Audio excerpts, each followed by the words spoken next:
STA TV Media Syiar Islam. Bismillahirrahmanirrahim. Assalamualaikum warahmatullahi wabarakatuh. Waalaikumsalam. Alhamdulillah hamdan katsiran tayyiban mubarakan fih. Mubarakan alaihi kama yuhibbu rabbuna wa yarda. Asyhadu an la ilaha illallah wahdahu la syarika lah. Wa asyhadu anna Muhammadan abduhu wa rasuluh. Sallallahu alaihi wa ala alihi wa sahbihi wa sallam. Ayyuhal ikhwatal kiram, sidang jamaah pendengar radio Syiar Tauhid Aceh, semoga Allah Subhanahu wa taala merahmati kita mandum. Alhamdulillah, kita bersyukur kepada Allah Azza wa Jalla atas karunia dan rahmat adalah Allah Subhanahu wa taala berikan kepada kita. Sehingga alhamdulillah di malam yang berbahagianya Allah mendangabi kepada kita kesehatan dan mendangabi kepada kita kesempatan, sehingga kita bersualam dalam acara interaktif kita guna bahas hal-hal yang berkaitan dengan agama kita. InsyaAllah ta'ala di malam yang berbahagianya kita akan membacakan hadis yang kedua dalam bab yang disebutkan oleh Imam Nawawi dalam kitab beliau Riyadhus Shalihin, yaitu bab muraqabah, yaitu sirah hendaknya senantiasa diyakini dan ditanamkan dalam diri ke bahwasanya Allah Subhanahu wa taala mengawasi dari hambanya. Baik, hadis yang akan saya baca Melayu adalah hadis yang diriwayatkan oleh Imam Tirmizi. Dan Imam Tirmizi rahimahullahu taala disebutkan bahwasanya hadisnya adalah hadis yang hasan.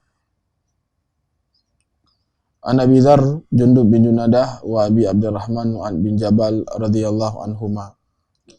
An Rasulullah sallallahu alaihi wasallam qala ittaqillaha hisma kunta wa atbi sayyi'atil hasanata tamhuha wa khaliqin nas bi khuluqin hasan.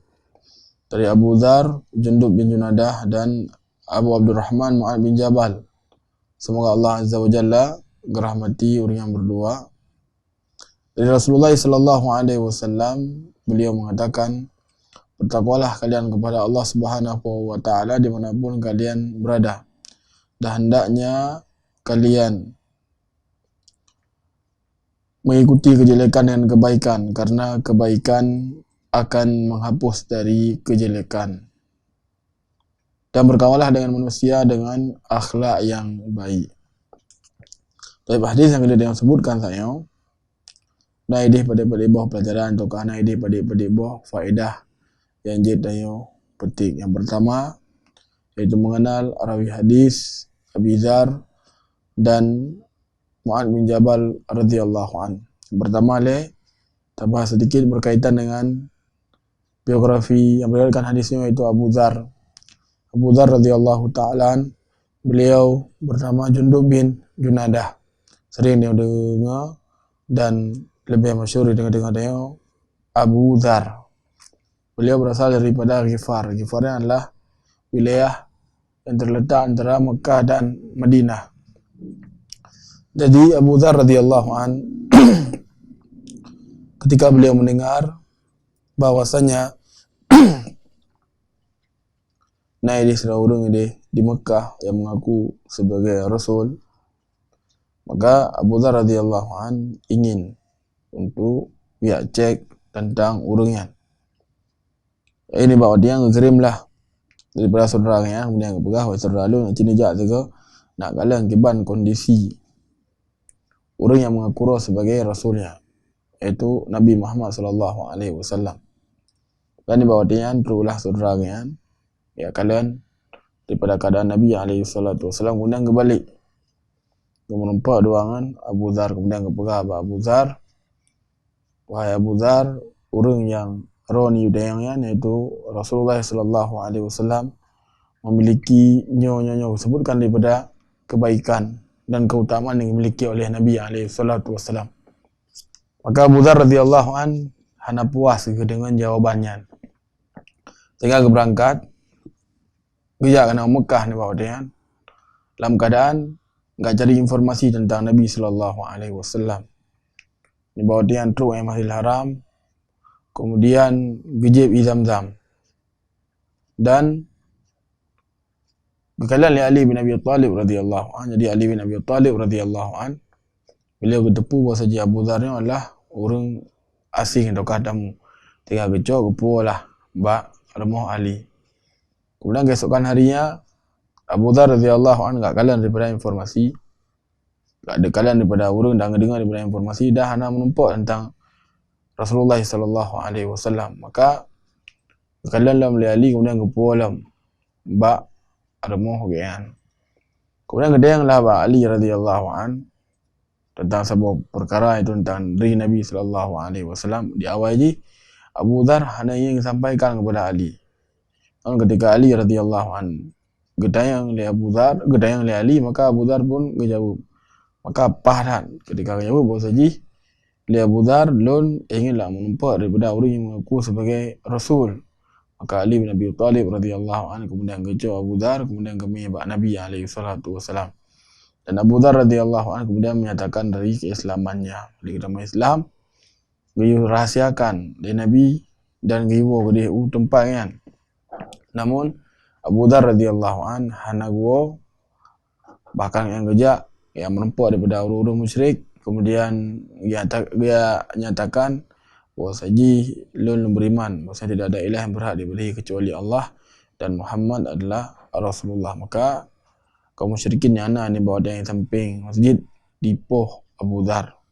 Kadro Abbas kemudian akan pukul orang-orang hanali ingin nak mendagang karena wilayah tempat tinggal Abu Dhar ni to ruangan Mekah dan ni bawa dia apabila orang Mekah ingin lakukan perjalanan untuk jual beli ataukah beli barang maka harus melewati daripada kampung Abu Dhar. Tapi kan dia lihat Abbas pukul orang-orang ingin hendak berdagang ni karena akan nepoh daripada salah daripada orang kampungnya, iaitu kampung Ghifar, iaitu Abu Dhar radhiyallahu an. Bagi esokan harinya Abu Dhar radhiyallahu an pun melakukan hal yang sama dengan ipoh dalam kaum musyrikin bawa dia. Dan Abbas pun terus kemudian sampaikan hal yang serupa. Dan di bawah dia ayat ikhwatal kiram rahimani wa rahimakumullah jami'an, Abu Dhar radhiyallahu an termasuk di antara orang-orang yang baru-baru ataukah mula-mula dalam Islam. Dengan merupakan antara orang-orang yang awal dalam Islam. Dan Abu Dhar radhiyallahu an beliau adalah orang yang sangat setia dengan Nabi sallallahu alaihi wasallam, baik dalam keadaan senang dan dalam keadaan susah. Beliau adalah orang yang sering geduk dengan Nabi alaihi salatu wasallam. Sampai-sampai disebutkan ketika terjadi perang Tabuk ni buat dia adalah perang yang sangat sulit yang dialami oleh kaum muslimin. Ini buat dia kebun kerap panen, kemudian bahan pasukan makanan yang kanit lah banyak tengok. Kemudian lanjut ji perjalanan yang tempuh yang sangat jauh kerana Tabuk adalah wilayah Romawi. Namun semangatnya para sahabat Nabi alaihi salatu wasallam untuk menggapai ridha Allah Azza wa Jalla yang luar biasa sehingga berangkat dengan jumlah yang sangat legen di bawah dia. Jadi di antara orang yang terluput, maka sebagian sahabat berkata Nabi alaihi salatu wasallam, ya Rasulullah, si fulan terluput dari Rasulullah nak ikut. Maka Nabi alaihi salatu wasallam berkata, apabila jihman anigat maka pasti Allah Azza wa Jalla akan gemih kena. Kemudian apabila jihman urang yang hana kebaikan atau yang semisal dengan ji, maka dengan hana gian nya akan membuat urang-urang lebih tenang. Kemudian bukanlah salah seorang sahabat saja Abu Dhar radhiyallahu an hana ikut ya Rasulullah. Kan Nabi pun kena hal yang sama. Apabila memang urang yang nak ikhlasan gelah mati maka akan gemih oleh Allah kena. Apabila memang urang gian hana dengan bukan benar, maka dengan hana gian maka akan membuat ron tentam. Dan Abu Dhar radhiyallahu taala ni bawa dia beliau ada tunggangan dan tunggangan di bawah dia lambat dah dijak sehingga tinggal doangan rombongan Nabi alaihi salatu wasalam. Dan Abu Dhar radhiyallahu taala kemudian beliau karena tunggangan lambat dah gecoklah dari barang-barang yang di tunggangan, kemudian kepekek kerau dan berangkat duangan kaki kan. Kejaklah jalan kaki. Kemudian berkadang Nabi sallallahu alaihi wasallam dari jauh, maksudnya adalah Abu Dhar. Kemudian Nabi alaihi salatu wasallam sebutkan bahwasanya Abu Dzar yamshi wahida gejak siro, wa yamutu wahidan, dan ia meninggal siro, wa yab'atsu wahidan, dan ia akan dibangkitkan oleh Allah Azza wa Jalla sendirian. Abu Dzar radhiyallahu ta'ala anhu, beliau adalah orang yang betul-betul hikmat dari apa yang dipegang oleh Nabi sallallahu alaihi wasallam. Beliau adalah orang yang luar biasa dalam mengamalkan apa yang dipegang oleh Nabi alaihi salatu wasallam. Rasulullah sallallahu alaihi wasallam pernah disebutkan kepada Abu Dzar, ya Abu Dzar, anta dhaif, wa Abu Dzar lemah oleh Nabi alaihi salatu wasallam. La ta'amara ala isnan, dan rono baiklah pimpin daripada dua orang. Kemudian baik nak urusi daripada perkara atani yatim. Nyo nasihat Nabi alaihi salatu wasallam kepada Abu Dzar, dan Abu Dzar radhiyallahu ta'ala anhu, beliau pun menjalankannya. Nabi alaihi salatu wasallam sebutkan kepada Abu Dzar pun, innaka dhaif, wajirun adalah lemah wahai Abu Dzar. Jadi disebutkan oleh Syekh Ibn Utsaimin rahimahullah taala bahwasanya antara salah sebab penunjang kepemimpinan adalah kekuatan dan amanah, sehingga Nabi sallallahu alaihi wasallam pegang Abu Dzar, bahwasanya beliau adalah orang yang lemah. Dan kalau dia ada pembunuh, sebagaimana kalau dia sebutkan bahawa Syekh Ibn Utsaimin sebutkan bahawa di antara salah satu sebab penunjang kepemimpinan antara orang yang karena orang adalah orang memiliki kekuatan ketika kepegang baik dengan segala orang. Kemudian yang kedua adalah amanah. Dan Abu Dzar radhiyallahu anhu menjalankan apa yang kepegang oleh Nabi sallallahu alaihi wasallam, sampai disebutkan bahawa beliau ketika di akhir hayat, nah sebagai orang yang bagian wahai Abu Dzar, puja rohana hana seperti Zubair atau hana seperti Talhah. Mereka menjadi gubernur di bawah wilayah. Maka kekenlah li Abu Dzar radhiyallahu an, puasa jihilun kasib lagi yang undang. Tip uro lun jib i putih, kemudian lun jib daripada i kurma, kemudian susu dan 3 minggu segala lun jib lepajuh gandum. Yang jawaban dari Abu Dzar radhiyallahu ta'ala anhu. Abu Dzar radhiyallahu anhu sebagaimana kali yang sebutkan Nabi alaihi salatu wasallam sebutkan bahawa Abu Dzar radhiyallahu anhu beliau wafat sendirian. Kemudian di akhir daripada hayat yang enggak mengasingkan diri di sebuah tempat, maka ketika yang sakit yang mengantarkan kepada kematian kan bahawa dia isteri yang sedih gemuk. Ada yang puja nemu, maka disebutkan saja apabila Ron meninggal, maka hal cara halun itulah kebumikan Ron karena urinya adalah urinam. Maka kemudian sampaikanlah hadis Nabi sallallahu alaihi wasallam dan pegah permoh agar semana kemudian kapan. Kemudian peduk atau tempat, maka tuklah sahabat Nabi alaihi salatu wasallam Abdullah bin Mas'ud, kemudian ketanya supaya nazah, maka disebutkannya adalah jenazah Abu Dzar, dan Abdullah bin Mas'ud pun kafani dari Abu Dzar, salatkan kemudian kuburkan dari Abu Dzar radhiyallahu anhu, yang berkaitan dengan yang meriwayatkan hadisnya, yaitu Abu Dzar. Kemudian yang kedua itu Mu'adz bin Jabal, berkaitan dengan Mu'adz bin Jabal. Beliaunya adalah sahabat Nabi alaihi salatu wasallam yang mulia. Beliau adalah orang yang disebutkan oleh Nabi alaihi salatu wasallam, a'lamu fi ummati bil halal wal haram Mu'adz bin Jabal. Jadi dari umat lun yang paling mumpun dalam perkara halal dan haram adalah Mu'adz bin Jabal. Mu'adz bin Jabal yang disebutkan oleh Rasulullah sallallahu alaihi wasallam. Dan Mu'adz bin Jabal dipilih oleh Nabi alaihi salatu wasallam untuk berdakwah ke Yaman. Dan Yaman yang bawa dia di ahlul kitab. Bila innaka ta'ti qauman min ahlil kitab. Sesungguhnya engkau akan datang dan engkau akan datang kepada ahlul kitab. Pada Nabi itu Yahudi dan Nasara. Kemudian Nabi alaihi salatu wasallam disebutkan falakun awal, dan perkara yang paling pertama yang rono dakwahkanlah tauhid la ilaha illallah, yang dakwahkan kepada orang Muhammad Rasulullah. Baik. Berkaitan dengan Mu'adz bin Jabal, beliau adalah seorang ulama di kalangan sahabat. Di akhir hayat beliau gejak nang Syam, kemudian terkena penyakit taun dan beliau pun wafat. Kemudian anaknya pun wafat. Kemudian isteri beliau yang kemungkinan wafat disebabkan karena penyakit taun. Yang sekilas berkaitan dengan biografi daripada perawi hadis yaitu Abu Dzar radhiyallahu an dan Mu'ad bin Jabal radhiyallahu taala. Baik. Yang faedah yang kedua. Kemudian faedah yang kedua, yang daripada hadis yang kita sebutkan saya adalah Rasulullah sallallahu alaihi wasallam perintahkan kepada kita untuk bertakwa kepada Allah Subhanahu wa taala dimanapun kita berada. Ayo lekhatal kiram, bahwasanya takwa sebagaimana kalian yang pemandum ini adalah amalan yang agung dan amalan yang mulia. Dan Nabi sallallahu alaihi wasallam sebutkan bahwa ketakwaan adalah perkara yang paling utama dari kalian oleh Allah Subhanahu wa taala.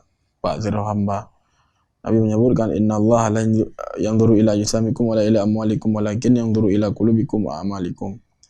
Kata Nabi sallallahu alaihi wasallam, sesungguhnya Allah Azza wa Jalla nak kalian rupa-rupa orang, nak kalian daripada harta-harta orang, namun yang kalian oleh Allah Subhanahu wa taala adalah hati-hati orang dan amalan orang. Dan Allah Subhanahu wa taala sebutkan inna akramakum indallahi atqakum. Sesungguhnya orang yang paling mulia di antara orang di sisi Allah Azza wa Jalla adalah orang yang bertakwa di antara kalian. Kemudian juga takwa kepada Allah Subhanahu wa taala adalah sebaik-baik bekal bertemu dengan Allah Subhanahu wa taala. Allah Azza wa Jalla berfirman, "Fatazawwadu fa inna khairizadi taqwa." Berbekallah oleh kalian karena sungguhnya sebaik-baik bekallah takwa kepada Allah Subhanahu wa taala. Ilaihi Nabi alaihi salatu wasallam, hendaknya bagi seluruh muslim untuk mereka senantiasa bertakwa kepada Allah Subhanahu wa taala, dan hendaknya bagi mereka untuk melakukannya dimanapun mereka berada. Jadi baik bertakwa kepada Allah Azza wa Jalla di tengah keramaian mendang, dan ketika di tengah kesendirian urian pun tidak bertakwa kepada Allah Subhanahu wa taala. Sehingga para salaf lebih kepada kita yang nasihat, janganlah kalian menjadi wali Allah Azza wa Jalla di keramaian, namun menjadi wali syaitan di tengah kesendirian. Kemudian juga Nabi alaihi salatu wasallam disebutkan kepada kita yang dalam hadis, Nabi alaihi salatu wasallam disebutkan bahawa saja balasan bagi seorang yang hanya menampakkan ketakwaan kepada orang-orang mendang, namun ketika di tengah kesendirian orang hendak menampakkan ketakwaan kepada Allah Subhanahu wa taala. Jadi Nabi sallallahu alaihi wasallam sebutkan tentang orang-orang yang model lagi. Nabi menyebutkan lamanna aqwaman min ummati ya'tuna yaumal qiyamah bihasanatin amsal jibal tihamah. Baik. Jadi kata Nabi alaihi salatu wasallam bahwasanya sungguh aku mengetahui bahwasanya daripada kaum dari kalangan umat lalu Nabi alaihi salatu wasallam yang teruk dalam keadaan yang gemih daripada amal kebaikan dengan jumlah yang sangat-sangat bagaikan gunung Tihama. Fayaj'aluha Allah Azza wa Jalla haba'an mansura. Kemudian Allah Subhanahu wa taala jadikan bagaikan debu yang berterbangan. Maka di bawah dia Sauban yang meriwayatkan hadisnya, ya Rasulullah, sifum lana, dikabarkan kepada kamu tentang sifat-sifat urian ya Rasulullah. Kemudian kekelam li sahabat yang mulianya, kamu tidak menjadi seperti mereka, ya, sedangkan kamu hanamu tepu. Kan Nabi alaihi salatu wasallam kan, amma innahum ikhwanukum wa min jildatikum wa ya'khuduna min al-laila kama ta'khudun walakinnahum aqwamun idza khalau bimaharimillah intahakuha. Taib. Jadi kepegah li Nabi sallallahu alaihi wasallam adapun uringan lah surah-surah urang ni. Kemudian kulit lagi kulit roh ni. Kemudian ke salat malam jadi ke acok daripada dia malam sebagaimana orang-orang yang acok. Namun kepegah li Nabi sallallahu alaihi wasallam, mereka lah kaum ketika bersendirian maka mereka pun melakukan daripada perkara-perkara yang diharam oleh Allah Subhanahu wa taala. Jadi seperti yang kepegah li Nabi alaihi salatu wasallam, hendaknya bagi seorang muslim untuk mereka senantiasa bertakwa kepada Allah Subhanahu wa taala di malam, di kesendirian ataukah di dalam keramaian. Yang faedah yang pun. Kemudian faedah yang kedua, jadi cocok dari hadis yang kali yang sebutkan adalah Nabi SAW mengasih bagi kita untuk tak lakukan daripada amal kebaikan. Jadi kejelekan yang dia pegang maka dia ngantau dan ikut sertakan kebaikan. Jadi disebabkan karena kebaikan yang akan menghapus daripada dosa-dosa. Jika dikasih orang pegang kebaikan, melakukan ketaatan kepada Allah Azza wa Jalla, yang merupakan sebab dengannya Allah Subhanahu wa taala akan mengampun dosa-dosa orangnya. Jadi disebutkan dalam sebuah hadis ketika turun daripada firman Allah Subhanahu wa taala, innal hasanat yuzhibna sayyi'at, sungguhnya kebaikannya akan menghapus dari kejelekan. Dikatakan oleh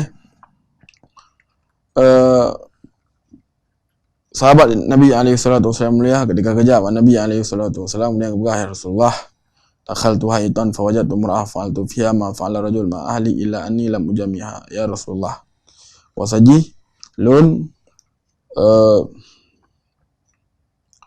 Damang sebuah kebun dan dapati bahwasanya dalam kebunnya naziro urina. Kemudian dilakukan apa yang dilakukan oleh si suami kepada isteri, namun hana lon berzina dengan urinanya. Kemudian kala Nabi SAW hal salat mana perkara salat bersama dengan kamu, maka kepegahlah oleh Rasulullah sallallahu alaihi wasallam maka oleh urian bahwasanya hana ya Rasulullah. Oh, na ya Rasulullah. Jadi kita yang pukulan salat dengan kamu kekentu le urinya na ya Rasulullah. Kemudian beberapa waktu selanjutnya turunlah ayat innal hasana yuzhibna sayyi'at. Semuanya kebaikannya akan menghapus dari kejelekan. Jadi kebaikan yang dipegang solat dan yang puasa dan yang semisal dengan ini yang merupakan sebab yang dengannya Allah Subhanahu wa taala akan kepampun daripada dosa-dosa kita yang telah lalu. Sehingga bagi seluruh muslim, ayyuhal ikhwatal kiram rahimani wa rahimakumullah jami'an, hendaknya bagi mereka untuk memperbanyak daripada amal kebaikan, karena sesungguhnya perkara kebaikan yang merupakan perkara yang menjadi penyebab gugurnya dosa seluruh hamba Allah Subhanahu wa taala, sebagaimana riwayat yang kali disebutkan saya dan juga hadis Nabi sallallahu alaihi wasallam yang kali saya baca, itu untuk menggantor daripada kejelekan dengan kebaikan, karena sesungguhnya kebaikan yang akan menghapus dari kejelekan. Baik, kemudian yang ketiga ataukah yang keempat daripada faedah yang bisa kita petik dari hadis yang telah kita sebutkan adalah perintah dari Nabi sallallahu alaihi wasallam untuk berakhlak dengan yang baik terhadap hamba Allah Subhanahu wa taala. Dan akhlak yang baik sebagaimana kali ini mandum adalah amalan yang sangat berat ilahi sisi Allah Subhanahu wa taala. Dan lihat dalam hadis Nabi sallallahu alaihi wasallam gasung bagi seluruh orang untuk mereka memiliki daripada akhlak yang mulia ini. Dan akhlak yang mulia adalah perkara yang dijunjung tinggi dalam agama kita, yang sehingga bagi seluruh muslim yang dia itu telah mengucapkan syahadat la ilaha illallah Muhammad Rasulullah kuwiro la seluruh muslim, maka hendaknya dia mengamalkan daripada perkara yang mulianya. Maka apa yang dimaksud dengan akhlak yang baik? Maka para ulama ini disebutkan pada boh contoh ya daripada akhlak yang baik.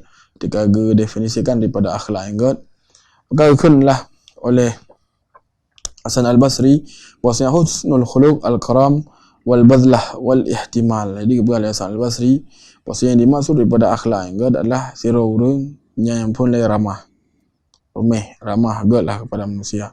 Kemudian dermawan orang.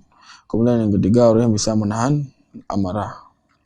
Kemudian selanjutnya Imam Syafi'i rahimahullah taala, beliau mengatakan ketika mendefinisikan dari akhlak yang baik, maka baliknya al-badlah wal atiyah wa bisrul hasan wa kana Syafi'i kadzalik. Itu dimaksud dengan akhlak yang baik adalah bersikap dermawan, suka memberi dan memberi kegembiraan kepada hati orang. Di pasolah di urung yang kegembiraan dengan hal yang menyenangkan bagi urungnya. Ayolah khotal kiram rahimani wa rahimakumullah jami'an. Heboh daripada petuah Nabi SAW kepada kita. Taulang ketik bahawa saji Nabi SAW memerintahkan kepada dia untuk bertakwa kepada Allah Azza wa Jalla dimanapun kita berada. Kemudian selanjutnya untuk berbuat daripada kebaikan, tak gantung kejelekan dan kebaikan, karena sungguhnya kebaikannya akan menghapus daripada dosa-dosa. Kemudian yang ketiga, berkawan dengan manusia dengan akhlak yang baik.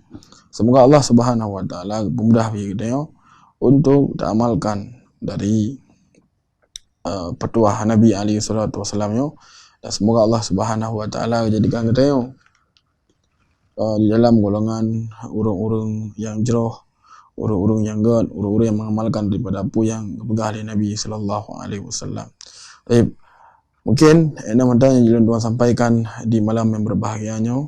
Lebih dan kurang tuan-tuan lagi subhanakallahumma rabbana bihamdik, asyhadu an la ilaha illa anta wa astaghfiruka wa atubu ilaik. Assalamualaikum warahmatullahi wabarakatuh.